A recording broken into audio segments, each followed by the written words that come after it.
زما د دې ویډیو کتلو په وجه باندې تاسو د یوې ډېرې غټې دوکې نه بچ کېدی شئ. دا ویډیو لږه مکمل وګورئ، مکمل تفصیل در سره شریکوم چې څنګه تاسو خلک په لکونو روپۍ تاوان کولی شي، څنګه خلک تاسو له غټه دوکه در کولی شي په سوشل میډیا باندې. دا دوکه نن سبا ډېره کلیعام شوې ده. ویډیو خپله هم مکمل وګورئ چې بیا سبا لاسونه نه مروړئ او سبا بیا ارمان نه کوئ، ځکه د دې دوکې چې کوم دی ډېر خلک ښکار شوي دي. دا دوکه څه په داسې طریقه باندې کېږي او دا موسټلی چې کوم وي هم پاکستانیان دي او پنجابیان دي او د پښتنو سره کوي. یو ساده پښتون ګوري او دا څه چلو کې چې پاغل اغله په فیسبوک باندې مطلب اوس زما په نوم باندې هغه دغه جوړ کی او فیسبوک اکاونټ جوړ کی، زما تصویران هم په ورو لګي او زما په نوم باندې هر څه زما ایډریس زما انفارمیشن پکې ورکی او بیا زما یو مرګري لمه سجو کی چې زه جنید خان یم او دغه رنګ زما زستا په اکاونټ باندې یو 8 لک روپۍ درلېګم او دا ته ځان سره کېده چون کې زما پیسو له ضرورت نشته او دا پیسې ته ځان سره کېده چې کله زما ضرورت شي نو بیا به مال راکې. نو زما مرګر هم سوچ کوي چې زه 8 لک روپۍ دي او دا ولا هم وجه جنید خان مو پیسې در درلېګم او کستا ضرورت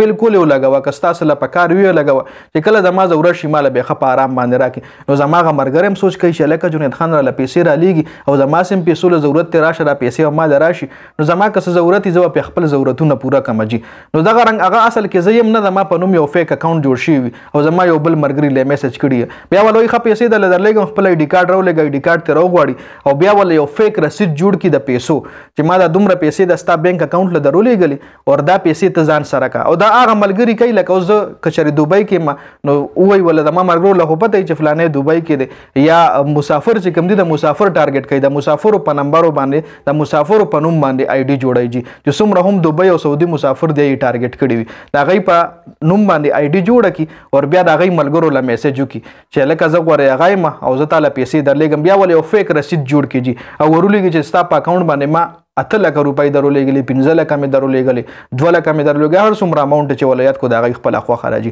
هغه مرګر هم خوشحال شي چې د مال خو جنید خان د طرف پیسې راغی او زه بس سبب دا اکاونټ کې مې پرتی دي خو بیا ول لکسات پس دوباره میسج وکړه جنید خان دی ایډی نه چې ورزه خو غایم او تعالی خو ما پیسې سم درولېږلې خو زما کور کې یو 50000 روپۍ پکار دی یا 1 لک روپۍ پکار دي ته دا څه چلو کا چې دا 1 لک روپۍ کتا سره جیب کی وي نو دا ته زما کور ولا تولېګا یو نمبر ولا ورک چې دا لزه نمبر در کوم په دې نمبر ورولېګا په دې اکاونټ نمبر یا په دې ایزی پیسا نمبر ورولېګا تعالی خو سم ما ته لک روپۍ درولېګلې کې به بیا خپل پیسې کټ کی او نورې د ما تاسو سره امانت شو. نو هغه چې کم مرګره زما هغه هم ریلیکس یا وته لک روپۍ را لېګلې نو کدا 1 لک ما ورولېګلې نو څه چلو شو جی، کدا 1 لک ما د کور ته ورولېګلې نو څه چلو شو جی. نو هغه دا څه چلو کې چې 1 لک روپۍ سما ولکه زما آی ډی نه چې کم میسج ورغلی وي زما په آی ډی باندې چې کم نمبر غله ورغلی وي پاغه نمبر باندې هغه 1 لک روپۍ ولېږي خو سبا چې بیا د ماغه مرګره کله بانک ته ورشنو بانک له ولوي چې په دې خو نه دی راغلی پیسې په دې خو 8 لک روپۍ نه دی راغلی او دا چې کم نمبر را لېګل دا خو هم فیک دی، دا کم رسید چې تا مالو خو دا خو هم جیلی دی.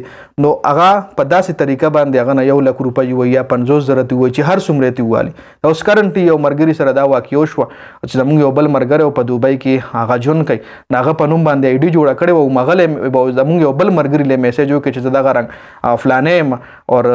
دونه پیسې درلېګم خو زموږ مرګر خو په هغه مال او خل میسج مولې دا سه فیک ته بیا مو خپل ریل مرګري سره هم پر ریل آی ډی باندې رابطه وکړه چې لکه د آی ډی ستا دغه وینه دا خو زما آی ډی نه دا ما په نوم فیک آی ډی جوړه شوې ده.